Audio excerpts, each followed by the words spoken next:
Alright guys, Brian back from the PT channel here to talk about some physical therapy, clinical rotations, how to be successful, what to expect, and really just how to put your mind at ease before you even start.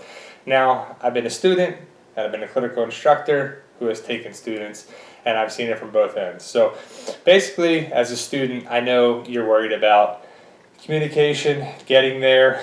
Is the clinical rotation going to be good? Is the person going to be nice? Are you going to learn a lot? Are you going to have fun? Are you going to pass? Are you going to just have a good time during your clinical rotation, right? But before you even go to your clinical rotation, you have to set them up. So hopefully you get good clinical rotations with your person at your school. So set them up that you want to do and you're excited about. If it's the setting, the atmosphere, the location, if you're going to travel, if you're going to leave the state, if you're going to stay in the state, if you're going to go home, if you're going to do whatever, this should be fun. This should be exciting. This should be a great time because a lot of schools, that's the end of your rotation, of your clinical rotations should be the end of your curriculum. So typically that's what it is. So make sure that you're excited for that in your last year for clinical rotations. So hopefully you get them all set up. I can't help you there, but I know how important they are with that. So potential jobs, moving forward, careers, stepping stones, references, everything would be great for you.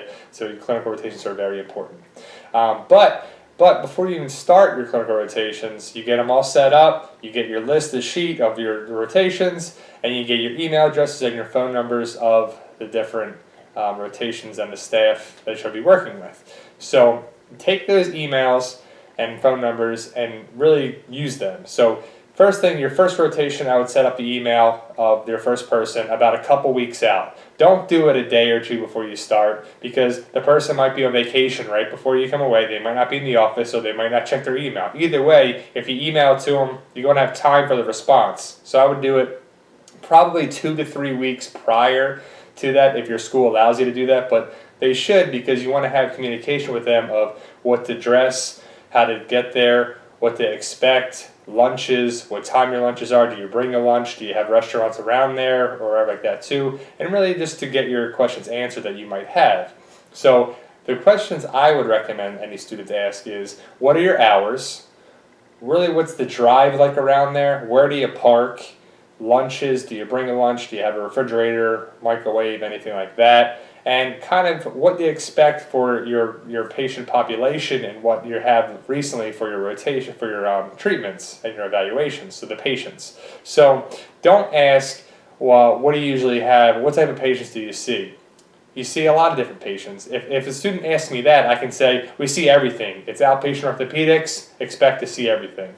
Well, that's a nice generic answer, but remember the four main reasons people come to physical therapy are low back, neck, shoulders, and knees. So you're going to see a lot of those, of course, but what have you evaluated recently in the past week or two? And it will most likely be the patients that you'll be seeing because they'll be staying in therapy for probably 2 to 3 to 4 to even longer, how many weeks, you know. So if you saw someone a week ago, they'll probably be in therapy for at least another week or 2 or maybe 3 weeks. So you'll be able to see that patient, so you'll know what to expect. So to see your rotations, clinical rotations with your instructor is very important. To do well, your clinical rotations are going to matter for how your instructor is. So what your instructor says goes. If he wants you to go start a patient or talk to a patient or get a history or try this evaluation, you have to be willing to try, especially if you've gone over the material or whatever beforehand. So another general rule is do what your instructor tells you to do unless it's unsafe, unethical, you're unprepared, or you feel super uncomfortable about doing it. There may be situations like that, but it's your job as the instructor, or my job, or whatever we say, is the instructor's job to make the students feel better and feel satisfied and secure with being prepared to do it. So you wouldn't do an evaluation unless the student did the evaluation on myself or we went through some of the curriculum. Or the way to do an evaluation, at least a template or what to expect. Now I would always ask questions of the student, just general questions like, what are the muscles of the rotator cuff, or what are this, or what is that, or what's the open back position of this position, or what is that, or whatever it would be, just general there too. So expect to get quizzed, ask questions about to see what you can do. I always like to just talk with the people, and there's no wrong answer, but unless you went over something, you don't really want to mess it up. Don't be like, oh, I don't know, I'm not sure. go with you kind of feel. Be like, oh, I think it's this, or if your instructor asks you a question, he wants you to answer it.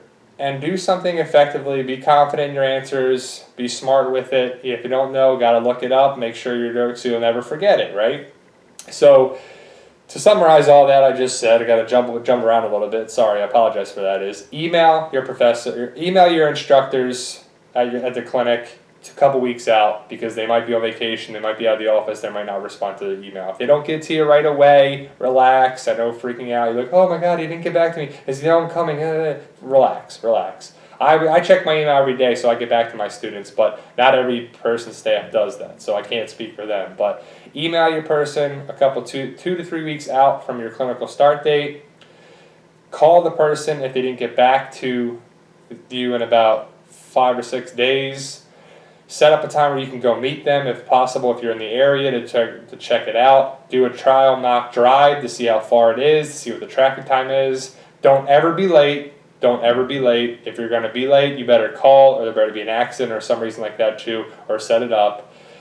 Call your person ahead of time and communicate with them, or you meet them in person, whatever, so you can know what to expect to your patient population, your documentation, your notes, your organization, whatever. Ask to get any questions you have answered. It's very important to do that. So take a deep breath, communicate with your instructors, get all the questions answered, because the apprehension and the anxiety of not knowing would be the worst part of it. So I'm pretty sure that would be the problems of it. So always, guys, post your comments and questions below. Usually you can do better with question and answer format. Like, share, subscribe, check out our other videos. And if there are any other videos or anything you want us to cover or content, we want you to be interactive with this, and we want to help you guys out. So we thought that the clinical instruction, clinical rotations, what the students expect could be, and how to do well at them. So just take it easy, do your best, and work hard on them. Be open-minded on there as well, and don't ever be late, and just work hard, and you'll be all right. So like, share, subscribe, and all that good stuff. And as always, thank you guys.